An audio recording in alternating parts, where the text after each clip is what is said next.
Alors le but de cette vidéo va porter sur le remplissage de la feuille qui s'appelle fonction texte dans l'exercice 19. Et donc l'objectif global est de voir un petit peu les fonctions qui permettent de manipuler du texte dans Excel. Commençons par la fonction gauche qui va nous permettre d'extraire les X premiers caractères d'une cellule. Alors comme d'habitude, on a toujours ces deux grandes possibilités, soit de passer par l'onglet formule, de faire appel donc dans la catégorie texte, de faire appel à la formule gauche. Et donc là, on a l'assistant qui nous montre bien les deux arguments qui sont attendus.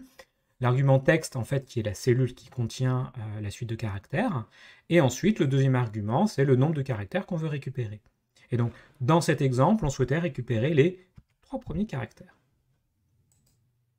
Alors, pour s'habituer, et dans la mesure où ce qui nous attend, ce sont des combinaisons de fonctions, ou des imbrications de fonctions, qui demandent de bien maîtriser les fonctions, voire même de se passer de l'assistant.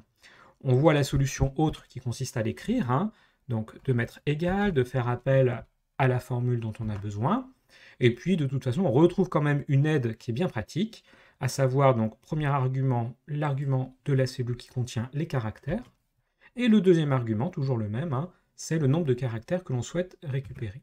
La seule différence, c'est la syntaxe, de bien penser à ouvrir la parenthèse, mettre un argument, mettre le point-virgule pour passer à l'argument suivant.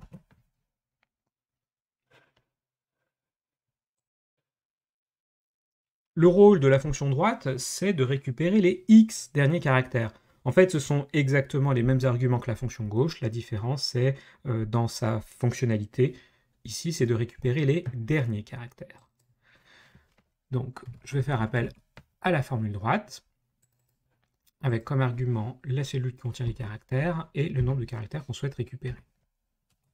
Alors, un peu comme pour les formules heure ou les formules date, les formules toutes seules, gauche et droite, ont un intérêt limité, si ce n'est qu'on peut faire de l'extraction, mais ça va devenir encore plus intéressant et plus pertinent lorsque l'on va les imbriquer.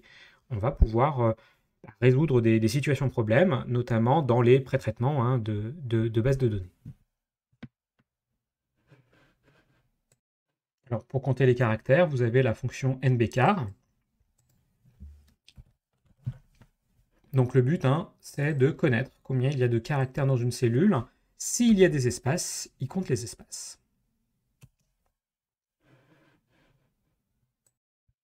Alors le rôle de la formule non propre est plutôt dans un rôle de formatage du texte.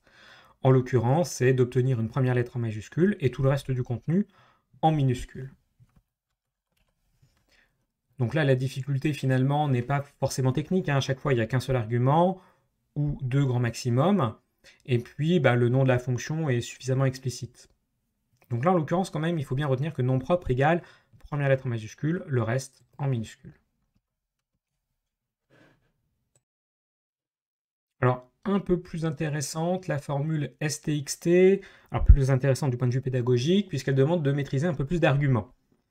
Donc là, il y a besoin de maîtriser les 3 arguments de cette formule-là. Donc la formule STXT, son rôle, c'est de récupérer en fait du contenu, des caractères, au sein d'une cellule. Donc ce n'est pas les X premiers ou les X derniers, mais c'est quelque part dans la cellule. Donc le premier argument, c'est toujours le même, à savoir une cellule qui contient des caractères. Et ensuite, on a un argument supplémentaire par rapport aux formules gauche ou droite, qui est le point de départ. Alors là, il fallait bien lire ou relire cette consigne. Le but était de récupérer, à partir du deuxième caractère, les 3 caractères suivants. Après le premier caractère, ça veut dire que c'est à partir du deuxième. Donc le numéro de départ, c'est de dire à partir du numéro 2. À partir du deuxième caractère, on veut récupérer les 3 suivants.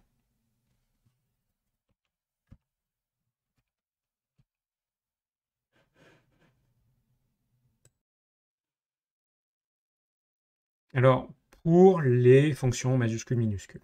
Alors, c'est des fonctions qui sont très simples et qui interviennent dans le formatage du contenu, un peu à l'image de ce que fait nom propre.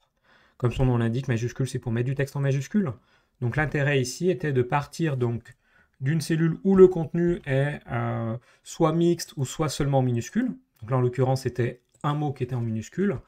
Il va être basculé en majuscule. Et vice-versa, la formule minuscule fait l'inverse. Donc finalement, Excel contient beaucoup de fonctions qui ne sont pas si compliquées que ça, il faut juste en fait les connaître. Mais techniquement, c'est des fonctions qui restent basiques.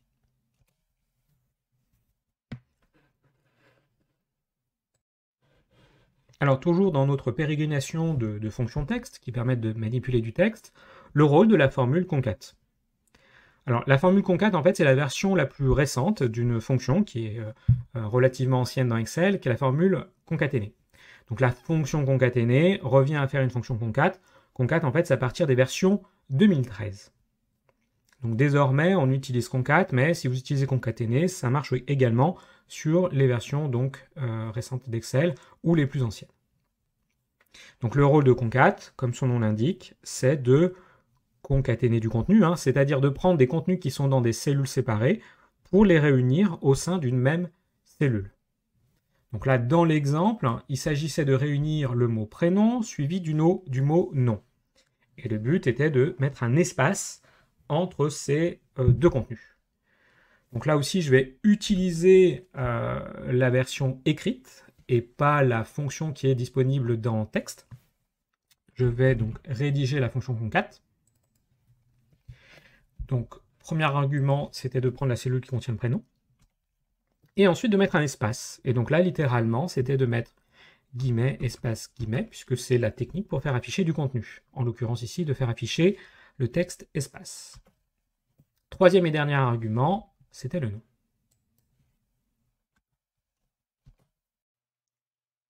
Alors pour remplir la cellule B24, il ne fallait pas utiliser une seule fonction. Il faut utiliser une combinaison de fonctions, en l'occurrence une imbrication, d'une fonction concat et d'une fonction gauche. En fait, pour réaliser l'objectif qui consiste à récupérer l'initiale du mot prénom et de la faire suivre d'un espace puis de l'initiale du mot nom, on a finalement, pour atteindre cet objectif global, deux sous-objectifs. Récupérer les initiales et les réunir au sein d'une même cellule, puisqu'ils sont dans des cellules séparées.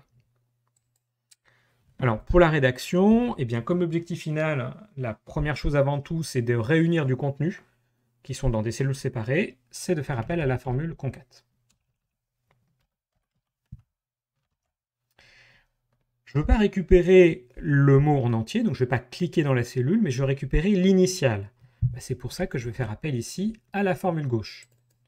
La formule gauche qui va me permettre de récupérer le premier caractère de prénom, c'est-à-dire, premier argument, la cellule, le deuxième argument, combien je vais récupérer de caractères, c'est-à-dire ici, la première lettre.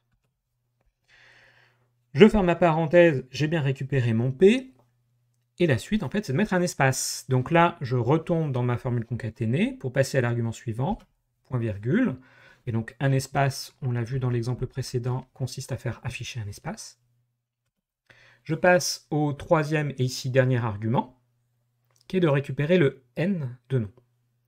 Eh bien, je fais encore appel à la fonction gauche, qui va me permettre de récupérer le premier caractère de la cellule ici, B18.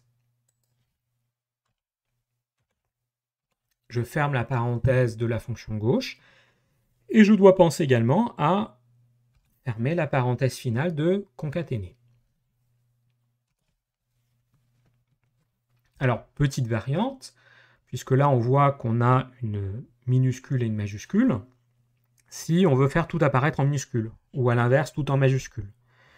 Eh bien, ça peut se faire d'ailleurs a posteriori, c'est de rajouter la formule minuscule ou majuscule. Et de la mettre tout devant, en disant que c'est tout le résultat de concaténer qui doit être en minuscule ou en majuscule. Donc une façon simple de réaliser, c'est-à-dire une uniformisation de la casse, ça consiste, par exemple, si je veux que tout soit en majuscule, de commencer par la formule majuscule. Et on n'a bien qu'un seul argument qui est une imbrication de fonction.